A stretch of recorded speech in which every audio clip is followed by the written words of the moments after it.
The Galactic Council chamber fell silent as Admiral Hayes stepped forward, his weathered face bearing the weight of terrible news.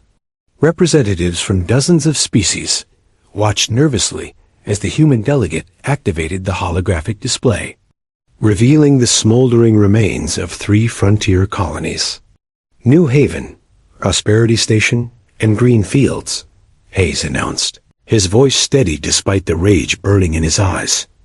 17,000 civilians gone. The Vorthan ambassador, a tall creature with crystalline features, shifted uncomfortably. Admiral, we understand your grief, but the Crimson Fleet operates beyond our jurisdiction. These pirates... Hayes interrupted, his composure cracking slightly.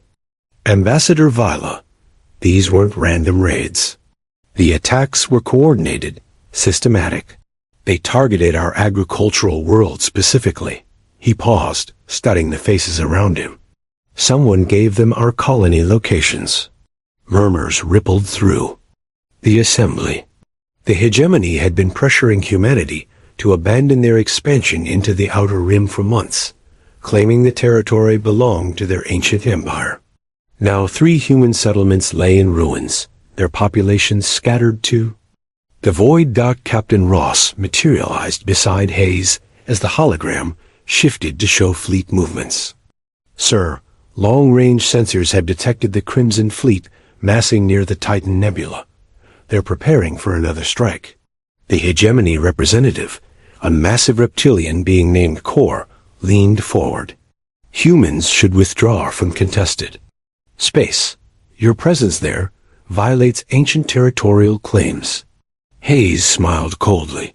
Ancient claims? Core, your people haven't set foot in those systems for 3 centuries. We found nothing but dead worlds and asteroid fields. He gestured to the display. But you're right about one thing. We are withdrawing. A collective sigh of relief passed through the chamber. The Vorthan ambassador nodded approvingly. Wisdom prevails. The council appreciates. We're withdrawing our civilians, Hayes continued, his smile widening. Every non-combatant, every family, every child. They're being evacuated to the inner colonies as we speak. The chamber grew quiet again. Something in the Admiral's tone had changed, carrying an undercurrent that made several delegates shift nervously. Admiral, Vala asked carefully, what about your military assets? Hayes activated his personal communicator.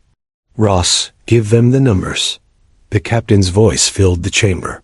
Dragon Fleet is moving to full deployment.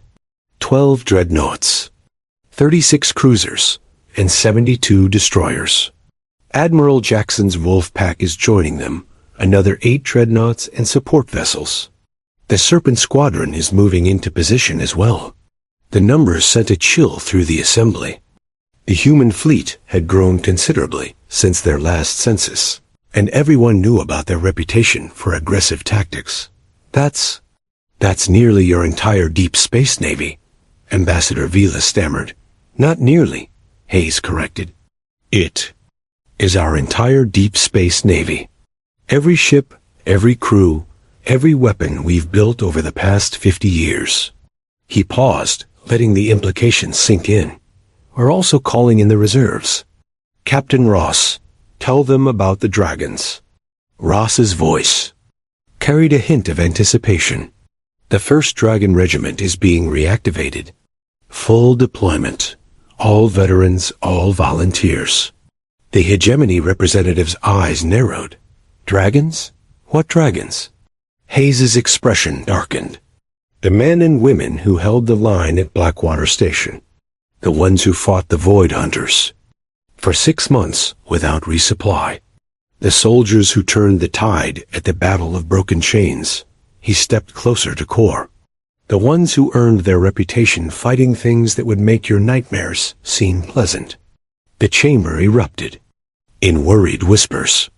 The human military's reputation was already formidable, but the Dragon Regiment was legendary. They were the veterans of humanity's worst conflicts, the survivors of impossible battles, the ones who emerged from hell itself with their humanity intact but their mercy burned away. "Admiral," Vela pleaded, "surely diplomatic solutions remain available." The Council could mediate. The time for diplomacy ended when children started dying, Hayes replied flatly. "The Crimson Fleet wants to play with fire? They're about to learn what happens when you wake sleeping dragons." Kor rose to his full imposing height. "The hegemony cannot allow human aggression to go unchecked. We have our own fleets, then. Bring them," Hayes said simply. "Bring every ship you have. Bring your allies. Bring anyone stupid enough to stand with pirates and child killers." He turned to address the entire assembly. "But understand this, we're not coming for territory. We're not coming for resources. We're coming for justice." The holographic display shifted to show the Dragon Fleet's movement patterns. Unlike typical military formations, the human ships moved with predatory grace, spreading out in hunting formations. It spoke of experience and deadly intent. "The Crimson Fleet has a choice," Hayes continued. "They can surrender the individuals responsible for the colony attacks, along with whoever provided them with our intelligence. Or they can face the dragons." Captain Ross's voice filled the chamber. "Again, Admiral, we're receiving communications from the Outer Rim. Word of the dragons' deployment has spread. 3 pirate fleets have already begun abandoning their bases." Hayes nodded grimly. "And the Crimson Fleet?" "Still holding position near the nebula. They're broadcasting defiance across all frequencies." The Admiral's smile returned, cold and sharp. "Then they've made their choice." He turned back to the assembly. "The Council should know that Dragon Fleet will observe all laws of warfare. We will not target civilian populations or non-combatants. But anyone who stands with the Crimson Fleet, anyone who aids them, anyone who harbors them, may become legitimate targets." The chamber fell silent as the implications became clear. The humans weren't just seeking revenge, they were delivering a message to the entire galaxy. Touch our innocence and face the consequences.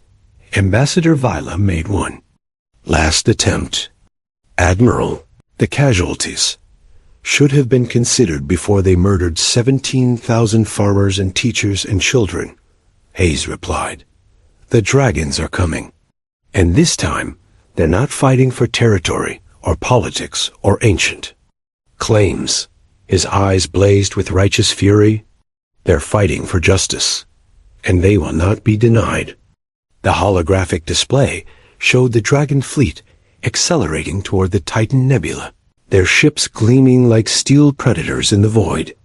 Behind them, the legends marched veterans of 100 battles, survivors of impossible odds, the ones who had earned their fearsome reputation in the crucible of war. The hunt had begun.